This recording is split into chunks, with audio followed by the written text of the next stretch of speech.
The Shop, A Tale of Frightful Incompetence. Written by W.P. Thrift.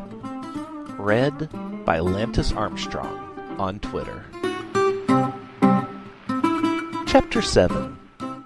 Of Sins and Fathers.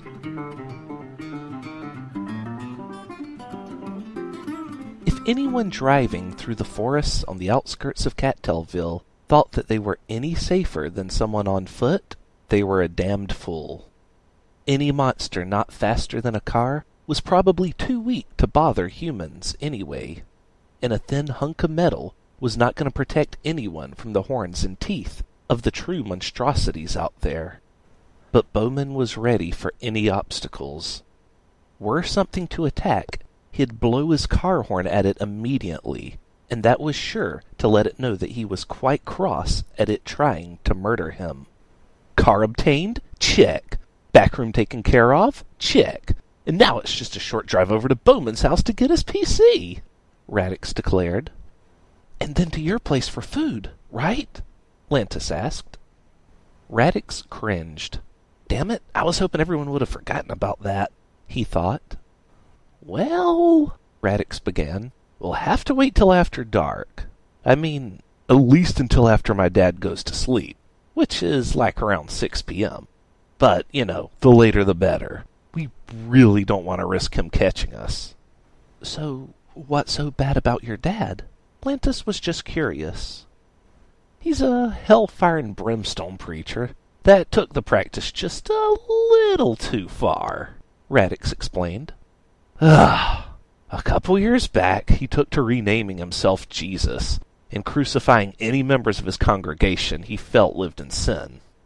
Oh, that's cool, Lantis said. Mr. Roosty told me about church stuff. If your dad's Jesus, can you walk on water or turn water into wine? Well, yes, I can, actually. But that's just incidental. My dad's not Jesus. He just calls himself that, Radix replied. I understand, Lantis said, though he totally didn't. Say, did we have to take your car back like that? You have a problem with stealing? Radix asked. No, I was just hoping to... what I meant to say, we might have seen Dash again if we'd waited, right? That's a bad idea, though, Radix replied absent-mindedly, but then it struck him. Wait, why do you want to see her? Lantis had nothing to say.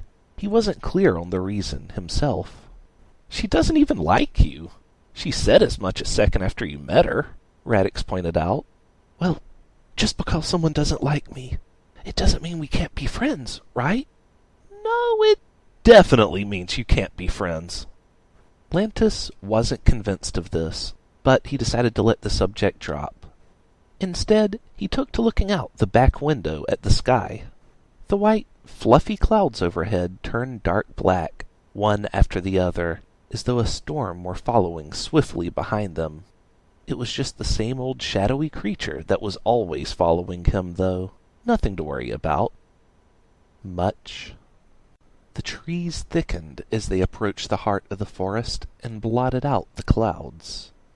But the shadow was still there, brushing a cruel, clawed hand against the treetops, never letting Lantis forget that it was only a few steps behind him.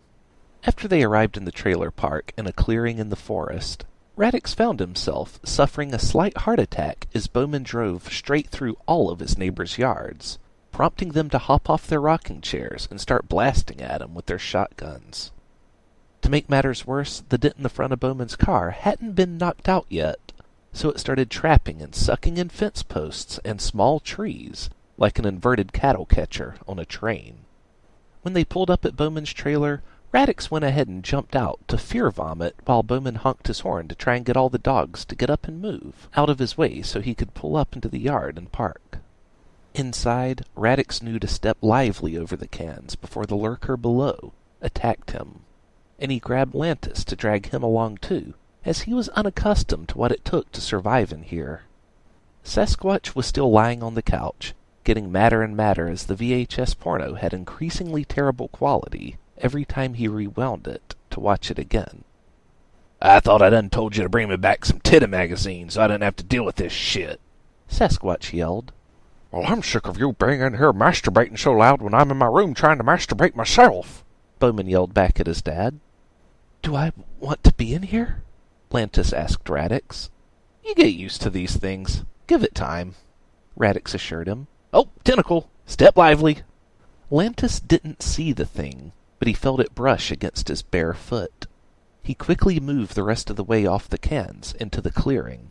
Bowman shoved past him and opened up the door to his room, ushering them in quickly so he could slam it shut and shove the broken PC monitors against it to seal it closed. Welcome to Casa de Bowman, he declared to his guests. We'll be hiding out in here until dark.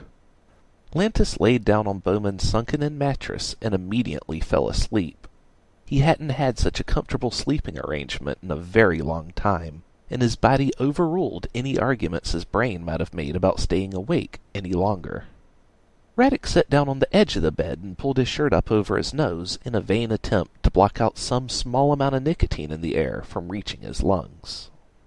I probably should have warned Lantis, Radix thought out loud. In Bowman's house, a.k.a. Nicotine National Park, for every minute you stay, you lose 3 years off your life. Oh, that reminds me, Bowman said. I haven't had a smoke in forever. Hold on, let me just... Bowman grabbed one out of his pack and lit it up. Ah, there it is. 1 more minute without that and I would have died. I'm surprised you haven't already. Bowman booted up his PC for the first time in a week, while Radix entertained himself by counting his brain cells dying. Miranda entered the sandwich shop and bounced over to the counter, looking up in awe at the menu. "Miranda!" Annabelle said, sounding delighted. "What can I get for you today, darling?" I just can't decide," Miranda said, jaw slightly agape. "A BLT? A BLT with extra mayo? Or maybe not a BLT at all? Sigh. Why isn't there a store that just sells one thing so customers don't have to make up their minds about what they want?" Annabelle chose to laugh, though she had no idea if Miranda was joking or not. "I'll take a sandwich," Miranda began slowly, "with, let's see, of all of the possible toppings. Okay, bacon. It has to be bacon. And what goes good with bacon?" "Lettuce," Annabelle suggested. "Oh, Annabelle, stop right there. It's crazy. It's like you just read my mind. And, okay, maybe finish it all off with tomatoes," Miranda declared, feeling triumphant in her ability to at least nail down what's for lunch. "Whew, glad that's over. Oh, wait, since I'm here, I just had a thought. Bowman's always telling me about how there's never anything to eat at the shop, so maybe I should buy them all lunch." "You do entirely too much for them already," Annabelle said. "Well, someone has to. They can't survive on their own," Miranda pointed out.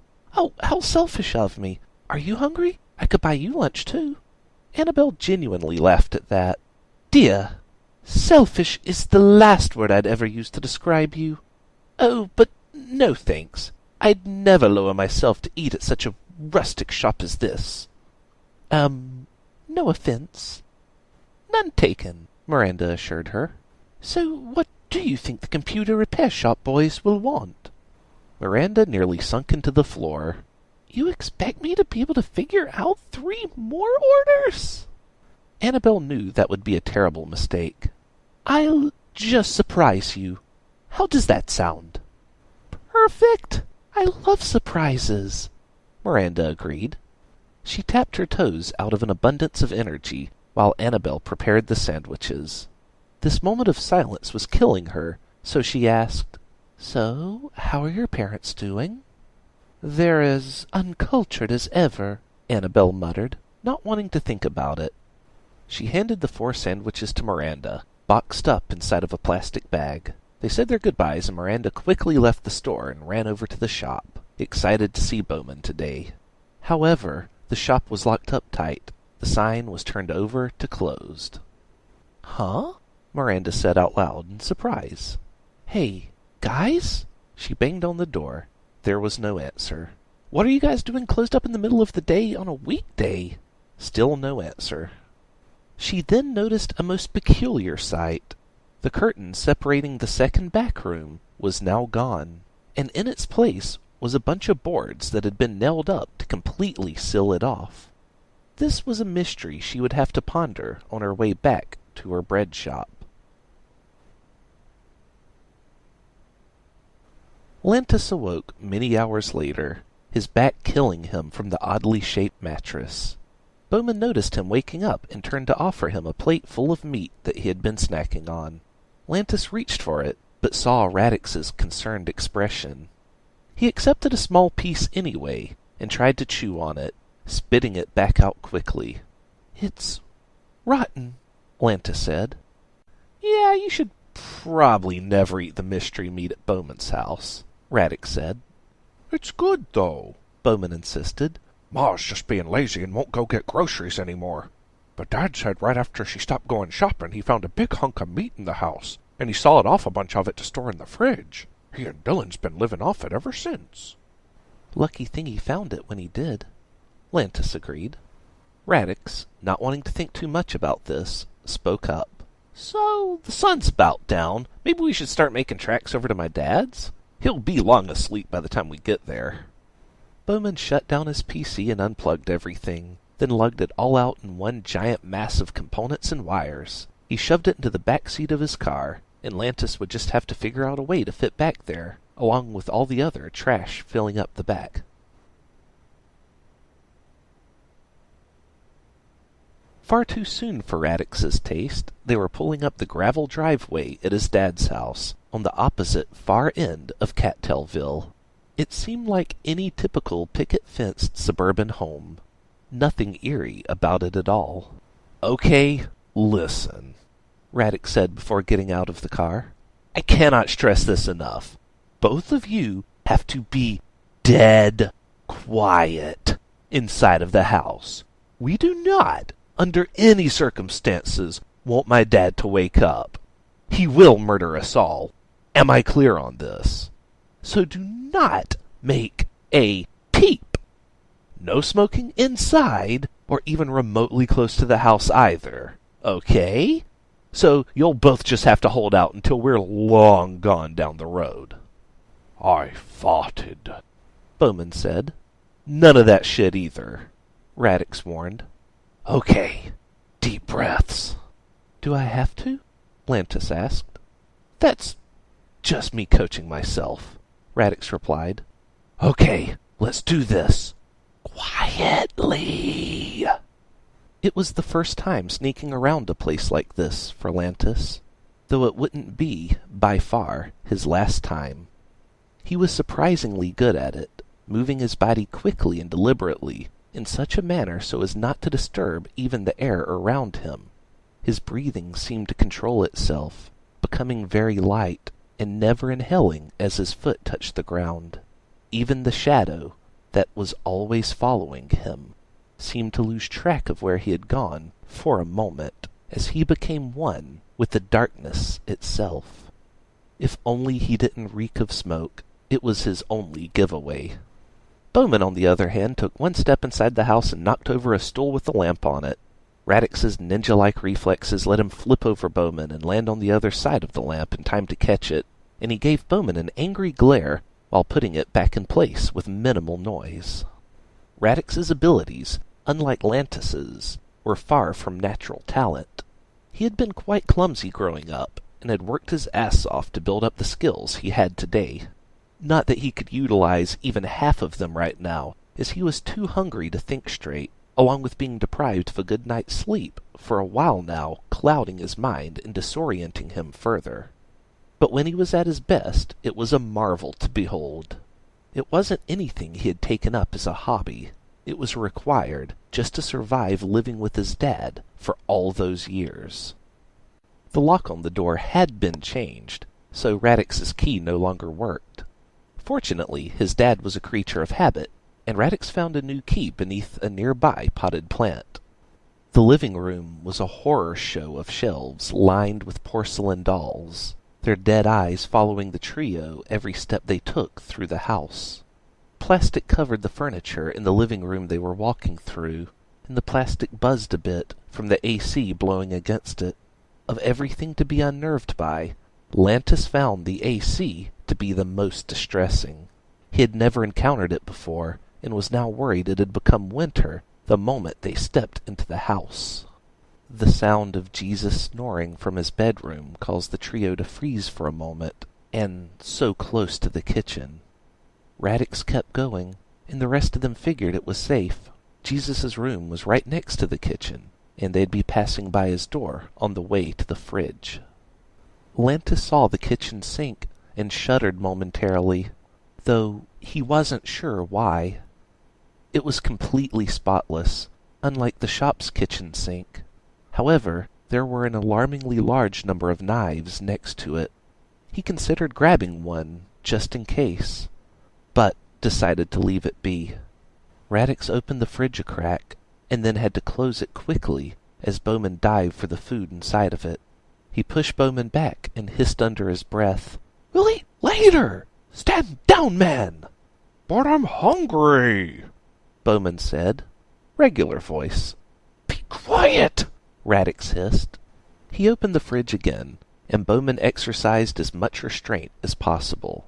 However, Lantis, sneaky bastard that he was, shot a hand inside the fridge to snatch up a block of cheese without Radix noticing. He was about to shove it all in his mouth in one go, but noticed Bowman eyeballing it, hungrily. Lantis broke the block in half, and offered half to Bowman, who nearly took his hand off, he went for it so fast. They both enjoyed their cheese without Radix noticing, while he pulled several large bowls of pasta out and placed them on the counter. He found an old pack of hot dogs in the back he figured could be salvageable, but they'd have to eat them all as soon as they thawed at the shop, as they had no refrigeration there.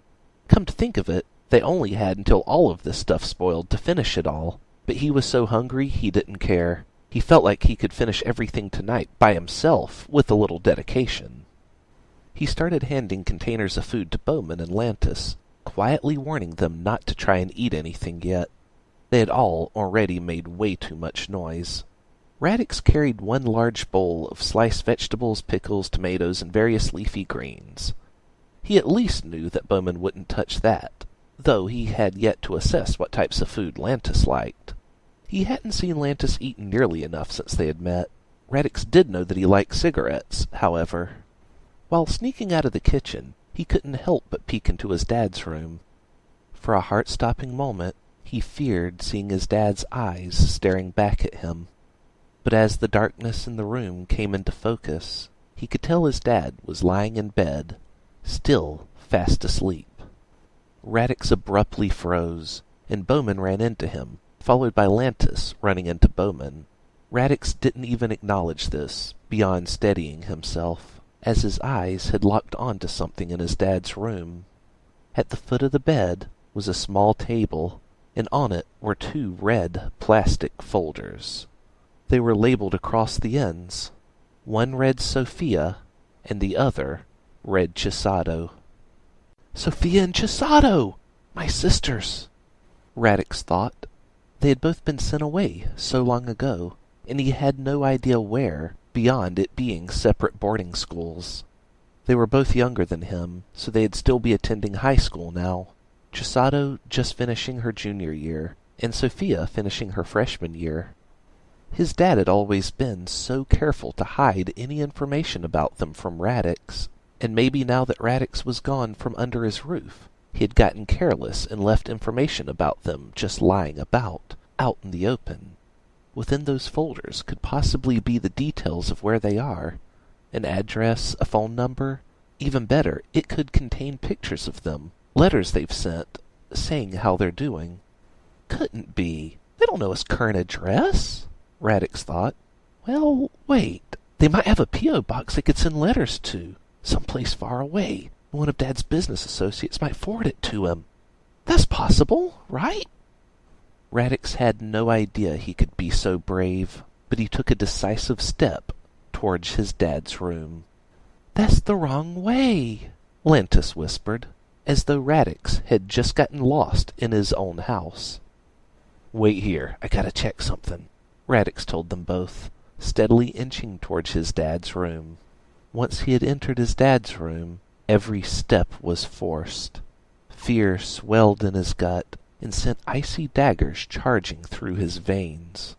He felt momentarily dizzy and nearly fell over onto his dad's bed, catching himself half leaning over the face of pure evil. He could feel his dad's hot breath on his face. He forced himself back up to a proper standing stance and continued creeping over to the folders. His heart sped up even more when he first laid hand on the top folder, marked Sophia. He could never play favorites with his sisters. But gun to his head, this was definitely the one he'd prefer to find. She was just so nice. She was an angel, the far too kind for this world type. Meanwhile, Chisato was more... well, no use thinking about that.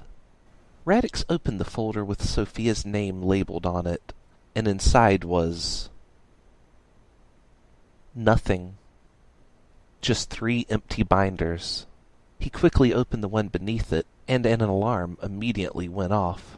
Chisato's folder had been empty too, but he barely had a moment to realize this as he was now turned face to face with his dad's bloodshot eyes and massive veins bulging out of his forehead. The notebooks had been a trap. His dad knew that someday Radix may try and come home, and he wanted to know if and when that happened. You dare to trespass into my holy domain? Jesus demanded. You will burn in hell for this, boy! Jesus reached out for him, but Radix managed to slip past, screaming at his 2 cohorts in the kitchen. Run! Run! The thunderous steps began behind them before they even reached the front door. Each step Jesus took sounded like an elephant stomping the ground. His legs were thick as tree trunks, after all. They needed to be to hold up his 9.5-foot-tall body of pure hate-filled muscles. In a blind panic, Bowman ended up running into one of the many shelves full of porcelain dolls, knocking it over and causing the figures to shatter all over the floor. The shelf giving way made Lantis jump back in surprise, crashing into yet another shelf full of dolls. How dare you! Jesus bellowed. I damn you all to hell, and I will send you there myself. I will pray for your souls to kick and scream the entire way down, so that I might take solace in your own awareness of the eternal damnation that is to come. Jesus tore a gigantic, ornate cross off the wall and slung it at them. They all leaped through the front door and hit the pavement just as the cross smashed through and went flying out the door. They got back up and ran to the car, Bowman dropping one of the many bowls of spaghetti he carried along the way. "Forget it! Let's go!" Lantis yelled when Bowman looked back for a moment. "No, don't forget it! Go grab it!" Radix corrected. "Wait, shit, no, you're the driver. No, stop, Bowman, you're too important to risk! Lantis, you go get it." Bowman went for it, and Jesus was suddenly there, 1 foot firmly planted on top of it as Bowman approached. "Stealing from my house? Thou shalt not steal." He was going to say more, but then Bowman reached out with his free hand to grab Jesus by the nipple, pinching and twisting it. "Ho ha, nipple pinchy," Bowman said casually. "Go!" Jesus cried out in surprise, stumbling backwards to get away. "How dare you pinchy the nipples of Jesus?" Bowman quickly swooped up the bowl, then ran for the car, jumping into the driver's seat and tossing the bowls of pasta onto Radix's lap before slamming the door, which caused the windshield to shatter and fall out. Then Bowman cranked up and began backing out, slowly and cautiously. "Don't want to have an accident," Bowman said. "Oh, fucking hurry!" Radix screamed. If there wasn't so much junk in the floor, he'd have been able to maneuver his foot over to stomp Bowman's foot and force him to accelerate. Jesus got over the stunned surprise of being nipple-pinched quickly enough, and then he stomped the ground. The earth next to him ruptured open, and a stone cross from deep underground shot out. Jesus grabbed it. It erupted into flames, and then he charged the car, ready to swing at it. Bowman hit an anthill as he began to pull out of the driveway, and this caused the trunk to pop open, and the killer potatoes rushed forth to assault Jesus. They had no loyalties to the owner, but the car itself was their home, and they could sense it was in trouble. Biting him and lashing at him with their vines, he wasted time pulling several off his skin before he realized the car was very slowly getting away. The potato's vines tripped him as he attempted to charge again, and the burning cross fell over onto his yard, setting a huge chunk of the grass on fire. He spent way too much time tending to that yard to let it get damaged now, so he did a Hail Mary and tossed the cross towards the car.